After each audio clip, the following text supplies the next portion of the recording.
नालंदा विद्यापीठाच्या शतकांपासून चालत आलेला वारसा पुन्हा साकार करण्याचे प्रयत्न सुरू आहेत। पंतप्रधान नरेंद्र मोदी यांच्या हस्ते नवीन नालंदा विद्यापीठाचे उद्घाटन झाले आहे। नालंदा विद्यापीठाचा इतिहास अत्यंत प्राचीन आहे। असं म्हणतात की जगात विद्यापीठांची स्थापना होण्याआधीच नालंदा विद्यापीठाने अनेक शतकांपूर्वी आपली ख्याती मिळवली होती। नालंदा हे जगातील सर्वात मोठं शैक्षणिक केंद्र होतं। हे विद्यापीठ जगातील सर्वात जुने विद्यापीठ म्हणून ओळखले जाते। याची स्थापना इसवी सन 428 मध्ये झाली होती। या विद्यापीठात विद्यार्थ्यांसाठी निवासाची व्यवस्था होती, त्यामुळे अशा प्रकारचे हे जगातील पहिले विद्यापीठ मानले जाते। असे म्हणतात की जगभरातून अनेक विद्यार्थी इथे शिक्षणासाठी येत असत। मध्य आणि पूर्व आशियातील सुमारे 10,000 विद्यार्थी इथे शिक्षण घेत होते। या संदर्भात नालंदा विद्यापीठाचा इतिहास काय आहे, येथे कोण कोण शिकत होते, कोणत्या प्रकारचे शिक्षणासाठी हे विद्यापीठ ओळखले जात असे। नमस्कार, मी मेघा महाजन, दलित टाइम्स मराठीमध्ये आपलं स्वागत आहे। आजच्या या व्हिडिओमध्ये आपण याबाबत अधिक जाणून घ्यायचा प्रयत्न करूया। आधुनिक जगाला नालंदा विद्यापीठाची ओळख 19व्या शतकांमध्ये झाली। अनेक शतकांपासून हे विद्यापीठ जमिनीखाली गाडले गेले होते। सुरुवातीला स्थानिक लोकांना येथे काही जुन्या वस्तू सापडल्या होत्या। 1812 साली बिहारच्या स्थानिकांना येथे बौद्ध मूर्ती सापडल्या, ज्यामुळे विदेशी इतिहासकारांमध्ये उत्सुकता निर्माण झाली। फ्रान्सिस बुकनॅन हॅमिल्टन यांनी येथे उत्खनन सुरू केले, परंतु नालंदा विद्यापीठाचा खरा शोध 1861 साली लागला।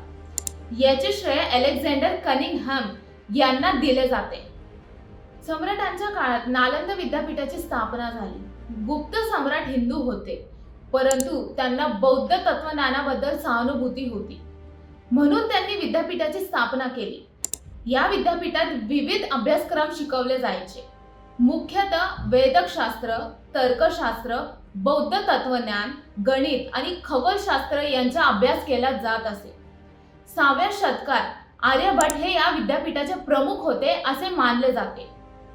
नालंदा विद्यापीठातून शिक्षण घेऊन अनेक विद्वान चीन, कोरिया, जपान, श्रीलंका आणि इंडोनेशियाला गेले आणि त्यांनी तिथे आपल्या ज्ञानाचा प्रसार केला।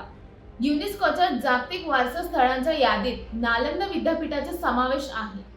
नालंदा विद्यापीठात अनेक महान व्यक्तींनी अध्यापन केले आहे। येथे नागार्जुन, बौद्ध पालित, शंतरक्षित आणि आर्यदेव इत्यादी शिक्षक होते।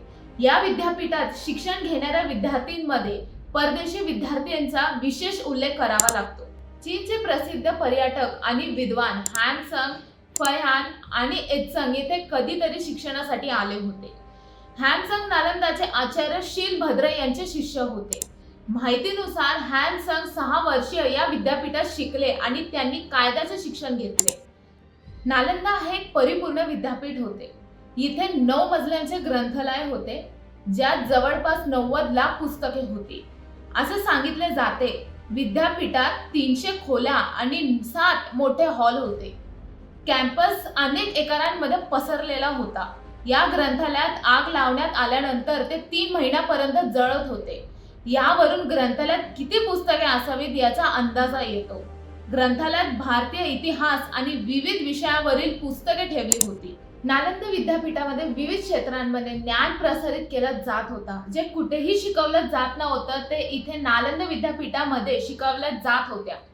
त्यामुळे परदेशातूनही मोठ्या प्रमाणात विद्यार्थ्यांनी इथे नाव नोंदविले। नालंदा विद्यापीठाने अनेक वर्षांपासून ज्ञान प्रसारित करण्याचं काम केलं होतं, ज्यामुळे तो सर्वथा 700 वर्षापर्यंत चालला, परंतु अनेकदा याला उद्ध्वस्त करण्याचा प्रयत्न केला गेला होता। नालंदा विद्यापीठावर अनेकदा हल्ले झाले, पण 700 वर्षापर्यंत हे विद्यापीठ स्थिर राहिलं। 12व्या शतकात बख्तियार खिलजीने हल्ला करून विद्यापीठाला आग लावली। खिलजीने विद्यापीठ उद्ध्वस्त करण्याच्या कारणावर इतिहासकारांमध्ये एकमत नाही आहे। काहींच्या मते तो बौद्ध धर्माच्या द्वेषापायी उद्ध्वस्त करण्यात आला, तर काहींच्या मते संपत्तीच्या अफवांमुळे आक्रमण केला गेला होता। तुम्हाला ही माहिती कशी वाटली कमेंट सेक्शन मध्ये नक्कीच कळवा। व्हिडिओ आवडल्यास लाईक आणि शेअर करा। अशाच नवनवीन बातमीसाठी दलित टाइम्स मराठीला सबस्क्राइब करायला विसरू नका। धन्यवाद।